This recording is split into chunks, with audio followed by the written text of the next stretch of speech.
this is not just about tax. It's about solar farms, it's about bonkers net zero policy, it's about rewilding, it's about everything that's been done over the last few years. And it feels to these people that the urban elite doesn't give a damn who they are, doesn't like them either, thinks they're too white and things like that. So yeah, I mean, I absolutely think that if this carries on as it is, the smallholders survive, the giant agribusinesses survive, and all these people get wiped out. It's important. What about all the farmers who voted for Brexit? And now, look, 50-50. they're reaping the whirlwind of that choice, aren't they? Because Well, they've we lost were the cap spending- payments, and now they're having to deal with Thank you, Brussels, we love you. Well, maybe We were they're spending- having buyer's remorse, Nigel. We were spending £6 billion a year on agricultural money, 3 billion of it in France. We're not giving it to them anymore. We've got it to spend ourselves, and we're in charge of our own policy. Hello, lovelies. Welcome to Off Topic Tuesday, which is about politics today. More accurately, I guess, economics, protest, tax, and farming. And because it's about farming, it will probably look like one of those deeply cringe, traditionalist, white supremacist videos, but I assure you it's not. So come back, don't click away. It's important. If you want to understand what the farm protests in the UK are about, I'll give you the skinny from my point of view. As a country lad myself, despite having little sympathy for the big farms or for these protests. So, let's talk about the UK's farming crisis, or more accurately, the capitalist crisis, wearing a farmer's hat, wellies, and a wax jacket with the price tag still hanging off it, and probably a brand new Labrador puppy as well.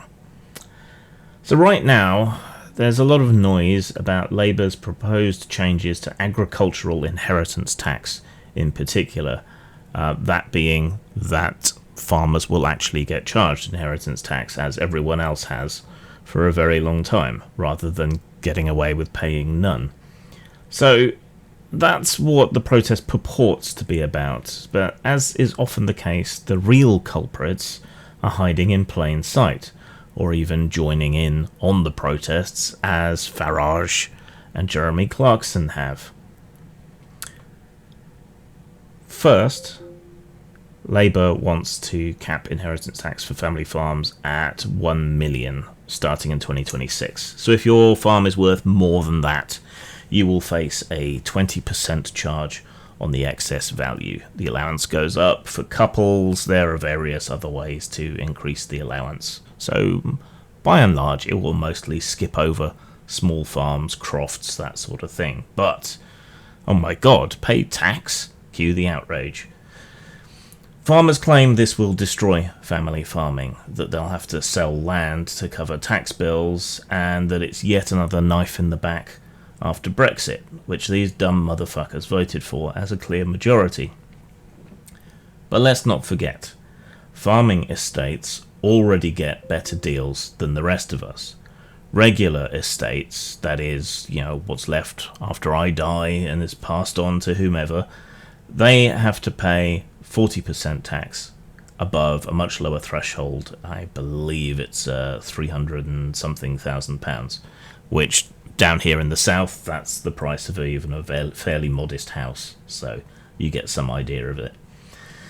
Farms do still get relief, just not as ridiculously generous as before, so their threshold is 1 million rather than 300 and something thousand, and they only pay 20% tax. But let's be honest, this isn't really about small farms, this is about rich landowners and the incredibly wealthy tax dodgers pretending to be downtrodden peasants in order to elicit public sympathy from people who know no better, but should. But who is really screwing farmers? Not the government, for once, which is still cutting them a break. Nope, it's supermarkets. These corporate giants delay payments, cancel orders at the last minute, and demand rock-bottom prices. Great for them, good-ish for the consumer, bad for farmers. It's farmers that end up absorbing the costs that the supermarkets impose, wasting crops, struggling to break even, And yet, instead of pointing the pitchforks at Tesco and their ilk, the outrage is astroturfed by wealthy landowners and corporate agribusiness to focus on Labour's minor, relatively speaking, tax reforms. It's classic divide and conquer. It's pointing people at the wrong target. And about that Brexit and the subsidies that British farmers used to get. Brexit was supposed to free us from the EU's tyranny, right? We heard Farage brushing off that comment. But while we did contribute a lot to the Common Agricultural Policy, we also got a lot from the Common Agricultural Policy. These are subsidies that Europe pays to keep agriculture going, to encourage more food security and self-sufficiency. So we opted out of the EU and therefore the Common Agricultural Policy, and the Tories promised that they would replace all that money that we were spending to no good purpose in the EU with our own grants and subsidies. But they didn't. Not in terms of amount, and not in terms of how free and easy, relatively speaking, those subsidies were. So post-Brexit, subsidies are smaller, and they're now tied quite properly to environmental schemes that are slow to roll out and often fall short of meeting what people used to get through the Common Agricultural Policy. It's not a bad idea, but the money available is nowhere near the amount that came from the CAP, and has a lot more strings attached, and it's not suitable necessarily to all farms and all farmers. Now, a majority of farmers voted for Brexit, and now they're shocked, I tell you, to find out that it's a disaster. Here's the thing. None of this is new. Capitalism and power thrive on squeezing the little guy. Supermarkets squeeze farmers. Tax loopholes favour the wealthy, while small businesses and family farms get caught up in the crossfire.